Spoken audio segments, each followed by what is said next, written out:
Hi everyone, Dr. Jeff back with you again this week with co-op student Mia. And Mia, we've got a good, interesting topic this week. What is it? The infamous bursitis, but today we're going to be focusing on bursitis of the knee. So what does this even mean? Throughout your whole body, wherever you have a joint that moves, you're going to have these sacs called bursa. They're fluid-filled sacs that help with lubrication as well as friction. So when you have different ligaments kind of rolling over each other with movement or rolling over the bone, you're going to need something to help reduce that friction and help lubricate that area. So what bursitis is when one of these fluid-filled sacs, the bursa, get inflamed. But Jeff, how do they even get inflamed in the first place? Well, there's actually a number of ways that can happen. One is overuse. One of the most common bursitis we see in the knee is called nursemaid's knee, or prepatellar bursitis. It's right over the patella tendon here. Called nursemaid's knee because back in the day when ladies used to be on their knees washing floors and stuff, would irritate with overuse, would irritate that. Now we see it more with people that are laying their hardwood floors or tile floors or carpet layers type of thing. But overuse can cause that to get irritated. Another one we see quite often is called a breaker cyst, or a bursitis in the back of the knee. Your back knee gets all swollen. That can come from a lot of squats.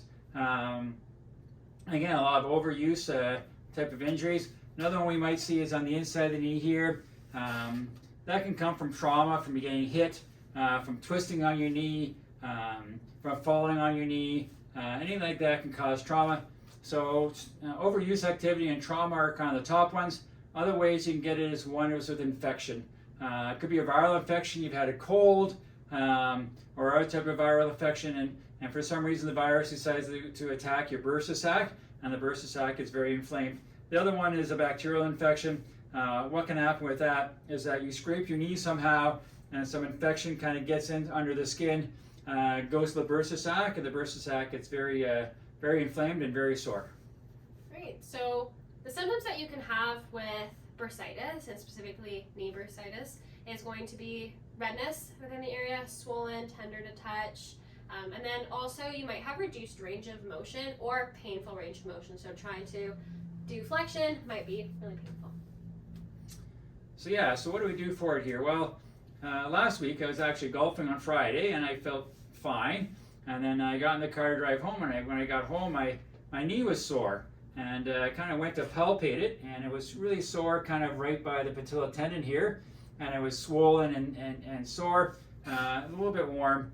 And so I figured somehow I got myself a bursitis in my knee. Came on like this, very quickly, got in the car, drove home, got out, was very sore. So what I did right away is I put some ice on it. I took an anti-inflammatory. And then I have some trawl meal at home I put on. I actually came to the office and got our laser machine and our IFC machine. Put that on a few times over the weekend. By Monday I was actually feeling better.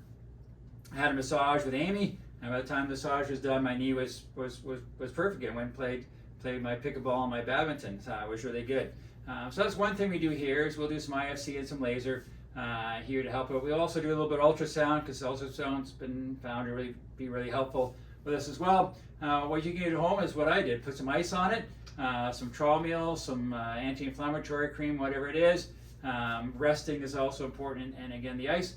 Now if it's a viral or a bacterial one, you may need to go and if it's not getting better, you may need to go and see your family doctor for an antibiotic to help with bacterial infection.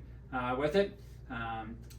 We used to have a massage therapist here, and he'd go play hockey without his elbow pads because he'd forget them, and he'd fall, and he'd come in the next day. He'd have a bursitis of his elbow. It'd be big like this, and be a sack of fluid. We could actually play with it and push it around. It was pretty fun, good party time activity. But he would go get it aspirated, so you can go in and you can actually get the doctor to actually stick a needle in it and suck the fluid out of it. So it's really bad, they can do that. You can also get a cortisone shot.